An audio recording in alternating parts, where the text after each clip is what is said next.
독립기념관의 심각한 역사 왜곡에 통탄한다. 대한민국의 독립기념관이 중국 공산당의 왜곡된 역사관을 선전하고 독립운동에 헌신한 이승만 대통령의 흔적을 지우는 데 앞장섰다는 지적이 나오고 있다. 국가보훈처는 반드시 경위를 파악하고 잘못에 상응하는 책임을 물어야 할 것이다. 올해 독립기념관은 2개의 특별전시회를 열었다. 하나는 한미수교 140주년을 맞아 열린 미국과 함께한 독립운동 전이고, 다른 하나는 한중수교 30주년을 기념하는 중국인민 항일전쟁 기념관 국제교류전이다. 8월 11일부터 진행 중인 중국인민 항일전쟁 기념관 교류전은 미술 작품을 기반으로 중국 공산당의 대일 항전을 홍보하는 것으로 중국 공산당이 항일 전선의 구심점이라는 중국 정부의 선전선동을 사실상 그대로 옮겨온 것이다. 그러나 역사적 사실은 중국 공산당의 주장과 전혀 다르다.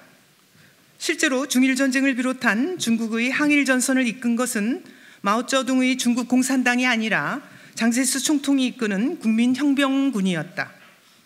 장제스의 중화민국 정부는 당시 중국의 유일한 합법정부로 연합국가의 작전 및 국제회담에 참여했다.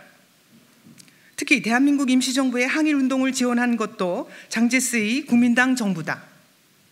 1932년 윤봉길 의사의 상하이 의거 직후인 1933년, 장제스는 김구등 대한민국 임시정부 지도부를 면담하고 우리 광복군 육성을 적극 지원했다.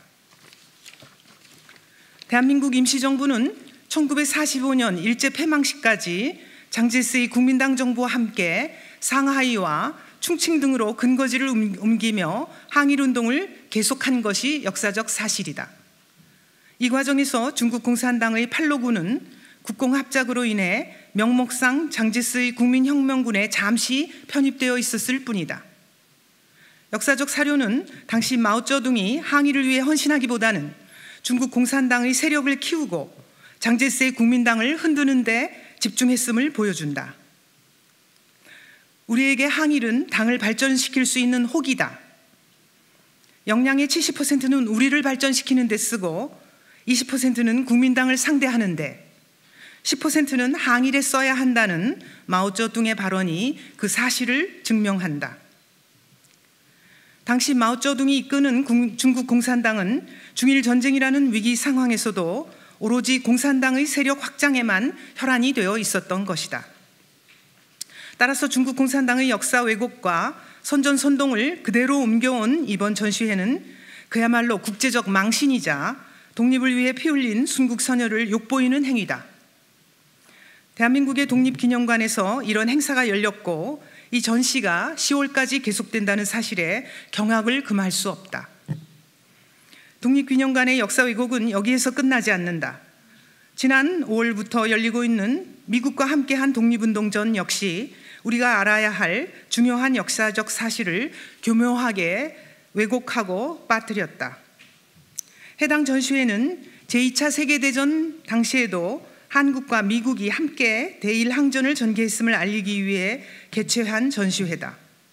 미국 CIA의 전신인 OSS와 함께 추진했던 독수리 작전과 넵코 작전을 다루고 있다. 그러나 당시 한국인들의 항전 의지를 미국 정부에 전하고 작전에 참여하는 한인 청년들을 지도하는 등 대일 항전에서 활약한 이승만 대통령의 활약상은 누락시키고 있다.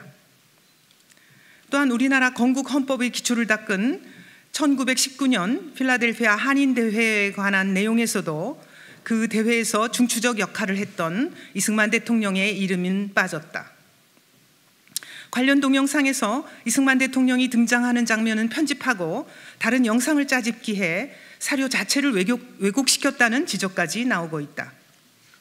이는 문재인 정권에서 임명된 한시준 독립기념관장의 편향된 역사관이 부른 참사다. 한시준 관장은 과거 이승만 초대 대통령을 언급하며 반민족, 반통일 세력이라고 언급하는 등 왜곡된 역사관에 사로잡힌 인물이다. 특별전시회라는 이름으로 대한민국 독립기념관을 중국 공산당의 현대사 왜곡 무대로 전락시킨 한시준 관장은 국민 앞에 사죄하고 관장직에서 사퇴해야 한다. 대한민국의 초대 대통령을 폄훼하고 중국의 역사 왜곡에 장단을 맞추는 인사에게 독립기념관을 맡길 수 없다. 국가보훈처는 이번 사태와 관련한 경위를 철저히 조사하고 반드시 책임을 물어야 할 것이다. 이상입니다.